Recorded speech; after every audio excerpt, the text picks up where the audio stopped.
बिस्मिल्लाहिर्रहमानिर्रहीम। अस्सलाम वालेकुम। उम्मीद है कि आप सब खैरियत से होंगे। आज आपके साथ बहुत ही मज़ेदार सी स्वीट डिश की रेसिपी शेयर कर रही हूँ, जो कि है गाजर खीर। हम तैयार करेंगे गाजर के साथ। तो चलते हैं इसकी तैयारी की तरफ। अगर आप मेरे चैनल पर नए हैं तो जल्दी से चैनल को लाइक और सब्सक्राइब कर लीजिए, फैमिली फ्रेंड्स में शेयर कीजिए। यहाँ मैं खीर तैयार करने के लिए 1 किलो दूध का इस्तेमाल कर रही हूँ। आप चाहें तो फ्रेश मिल्क भी ले सकते हैं, लेकिन यहाँ पे मैं डब्बा पैक दूध इस्तेमाल कर रही हूँ। ठीक है, तो सबसे पहले आप दूध को बॉईल कर लीजिए। बॉईल आ जाने पर इसमें हम शामिल करेंगे इलायची के दाने। इलायची के दाने निकाल कर शामिल कर दीजिए, साथ में इसका छिलका भी हम शामिल करेंगे। इलायची हमने खुशबू के लिए शामिल की है, छिलका हम आगे जाके निकाल देंगे। इलायची को दूध में शामिल करके हमें इसको पकाना है। तो जब तक ये पकता है तो मैं आपको चावलों की क्वांटिटी बता दूं। 1 किलो दूध में मैंने आधा कप चावल का इस्तेमाल किया है, जिसको मैंने तकरीबन 3 से 4 घंटे के लिए पानी में भिगो दिया था। तो आप नॉर्मली चावल जो हमारे घरों में यूज़ होते हैं आप वो भी इस्तेमाल कर सकते हैं, नहीं तो टूटा हुआ चावल जो होता है वो यूज़ कर सकते हैं। यहाँ पर मैं टूटा हुआ चावल यूज़ कर रही हूँ, जो कि आसानी से हमारे स्टोर्स में मिल जाते हैं, तो आप वो इस्तेमाल कीजिए।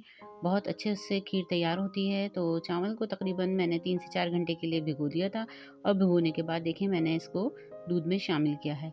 अब यहाँ पे हम दूध इतना पकाएंगे कि चावल अच्छी तरह से नरम हो जाए और दूध थोड़ा गाढ़ा हो जाए। तो यहाँ गाजरें भी मैंने साथ में तैयार कर ली हैं। तो गाजर मैं इस्तेमाल करूँगी 1 प्याली। तो देखिए चावल दूध के साथ पक रहे हैं और चावल मोटा हो गया है और घुटाई के लिए भी तैयार है। तो मैंने यहाँ पर शामिल की हैं गाजरें। तो गाजरें मैंने इस्तेमाल की हैं तकरीबन 1 प्याली, जो नॉर्मल हमारे घरों में बाउल होते हैं उस हिसाब से मैंने गाजर का इस्तेमाल किया है। इसको आप बारीक स्लाइसर कर लीजिए और इसमें शामिल करके अच्छी तरह से हमें इसकी घुटाई करनी है।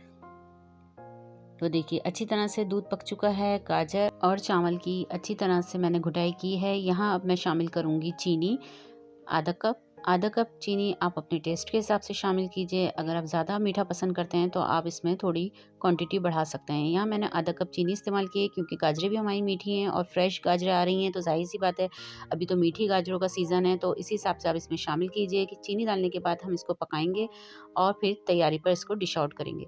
तो उम्मीद है कि आपको रेसिपी अच्छी लगी होगी। तो ज़रूर मेरे चैनल को लाइक और सब्सक्राइब कीजिएगा, फैमिली फ्रेंड्स में शेयर कीजिएगा।